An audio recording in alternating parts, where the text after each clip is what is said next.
Hello বন্ধুরা, কেমন আছো তোমরা সবাই? আশা করি সবাই খুব খুব খুব ভালো আছে। আমরা কিন্তু সবাই বেশ ভালো আছি।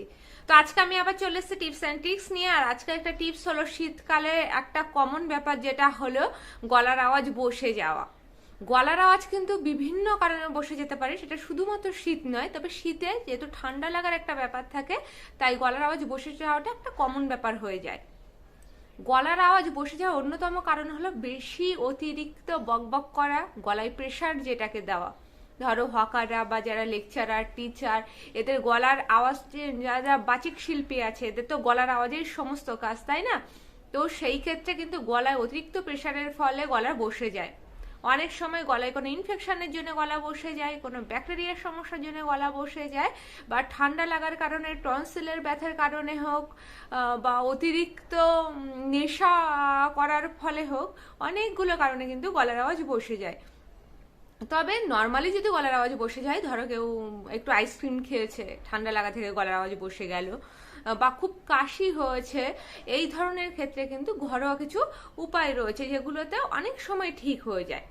তো তোমাদেরকে সেগুলো আমি জানাচ্ছি, যে আমি যদি গলার আওয়াজ আমার কখনো বসে যাই, এই ধরনের সমস্যা হয়, তো আমি কি করি।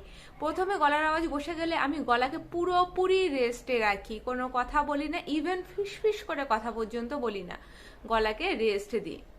গরম জলে নুন ফেলে 3 থেকে 4 বার আমি গার্গেল করি, ওটাতে কিন্তু গলায় আরাম পাওয়া যায়। একটু উষ্ণ গরম তরল জাতীয় খাবার খাওয়ার চেষ্টা করি, বিভিন্ন ধরনের স্যুপ খাওয়ার চেষ্টা করি, তাতে কিন্তু গলায় অনেক উপকার পাওয়া যায়।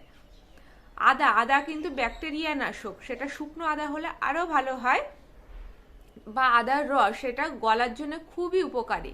তো আমি কিন্তু তখন আদার রসও ইউজ করি, গরম জলের মধ্যে আদার রস ফেলেও গার্গেল করি অনেক সময়। একটু যষ্টি মধু গালে রাখলেও, বা এমনি নর্মাল মধু গালে রাখলেও অনেকটা আরাম পাওয়া যায়, আমি কিন্তু সেটাও করি। আর গরম জলে ভাপ মুখে নিই, ফুটন্ত গরম জলে এরকম মুখের সামনে রেখে এভাবে ভাপটা নিই, তো এতে গলায় আরাম পাওয়া যায়, আর খুব তাড়াতাড়ি কিন্তু গলার ইমপ্রুভ হয়ে যায়।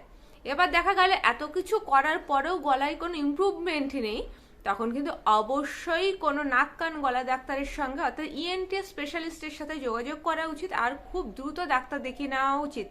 কারণ আজকালকার দিনে কত ছোট ছোট সমস্যা থেকে যে বড় আকার নিচ্ছে, বড় ধরনের অসুখ চলে আসছে, সত্যি বোঝা মুশকিল। আর একটা কথা, যারা নেশা করো, ধূমপান করো অতিরিক্ত, যখন গলা ব্যথা হবে, একদম কোনো রকম নেশা করা কিন্তু উচিত না, তামাক জাতীয় কোনো দ্রব্যই ইউজ করা উচিত না।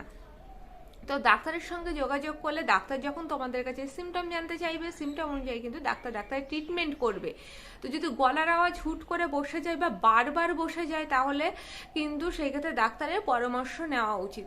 আর যদি ছোটোখাটো কারণে, মানে এই ঠান্ডা লাগা, বা কোনোদিন হয়তো বেশি কথা বলা পড়েছে, গলায় অনেক বেশি প্রেশার পড়েছে, তো গলার আওয়াজটা বসে গেছে বা ফ্যাসফ্যাসি টাইপের হয়ে গেছে, তো সেই ক্ষেত্রে এই ঘরোয়া টোটকাগুলো কিন্তু ভীষণ ভালো কাজ দেয়। মধু তুলসী পাতাও কিন্তু সকালবেলায় খালি পেটে মধু তুলসী পাতার রস খুব ভালো কাজ দেয়। তো এই ছিল বন্ধুরা, গলার আওয়াজ বসে গেলে আমি কি করি।